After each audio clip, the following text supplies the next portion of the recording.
Hello, my name is Steffi, and I'm a UX mentor here at STEMaway. I am actually a graduate of the STEMaway program back in 2021, so the second year of interns.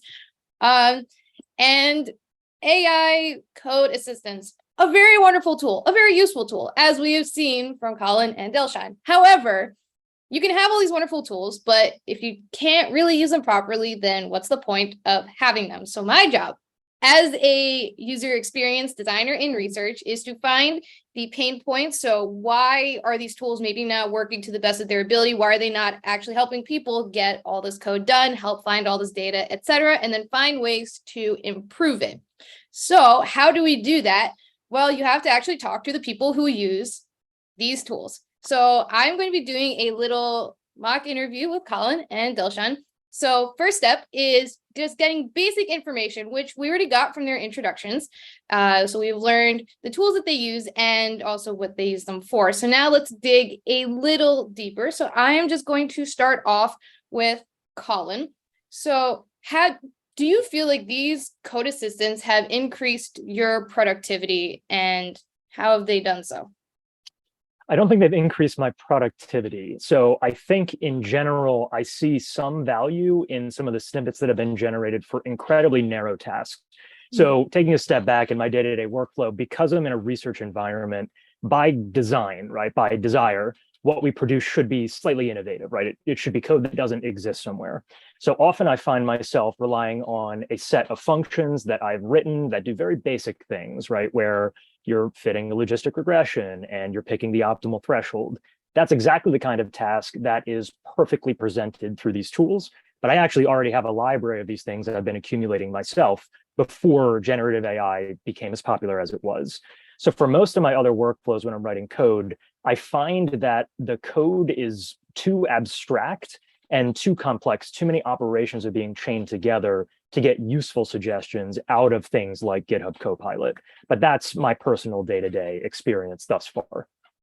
So you're, just to spit that back and just make sure I get it, you're saying that it just helps you maybe solidify what you already have, just confirm what you already have, but in terms of maybe making any huge leaps or such, not as much as maybe people would think. Is that what you're saying? Yeah, exactly. I think that it's more of a distraction than it is an addition in my productivity, because I am somebody that's very specific about the type of IDE, the environment, the visual patterns of what I'm seeing.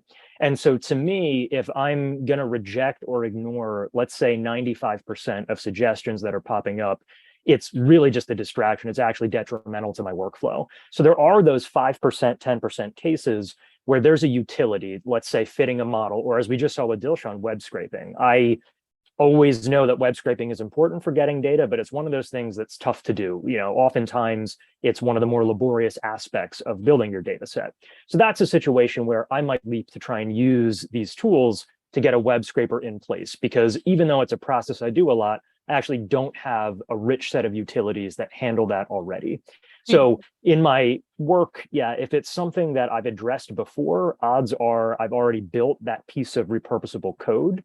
And if I haven't ever seen it before, odds are things like Copilot actually can't address the problem yet. And I think that my attitude will change over time, obviously, as the corpus of code that is going into these things is increasing and expanding.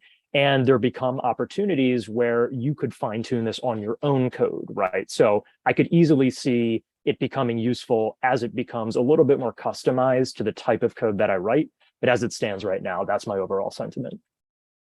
Interesting. Okay. I was not expecting that, but I like that answer. Dilshan, not sure if you use these same types of assistants. If you do, great. But if not, do you feel the same kind of sentiment, or do you feel that maybe it is more beneficial to the kind of work you do? Okay, so since I'm a student, a lot of the stuff I do isn't too difficult and people have done before. So tools like ChatGPT or GitHub Copilot, they really help in the process of developing code for me, because I'm sure Colin is working on more complex things which are a little bit more custom.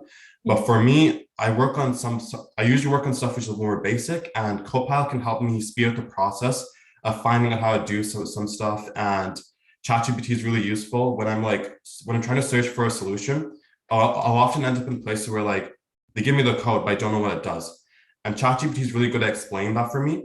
And I but usually use Copilot a lot for just doing basic stuff, which I might need help with. And if I could just build on top of Dilshan's answer there. Sure. So I love that answer, Dilshan. And I also think you're doing some very complex things, having seen the work that you've put out.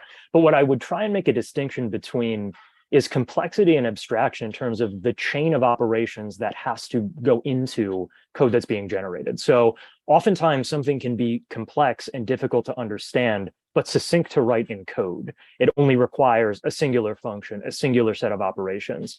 Often what I do is not complex in that it's not necessarily hard to understand what I'm looking for. It just requires a chain of operations, 7, 8, 9, 10 steps long. And that's actually where we see a lot of these automated generative AI assistants struggle, is it's not that, you know, we're asking it to invent something brand new and solve some scientific problem. But when you start requesting, or you have data pipelines that have so many intertwined pieces, and the things that you're trying to type require many compound operations, I think that's where things get challenging. And like Dilshan mentioned, if you're a student, this is not a big deal. This is actually a good thing because you can focus on small atomic operations and learn what single functions do. As you begin to work in the real world, you become responsible for chains of operations that might go very deep, even though any given unit of that chain is not that hard to understand. You're basically composing all of these things that we saw Dilshan do in real time. And by the way, that's very difficult to do.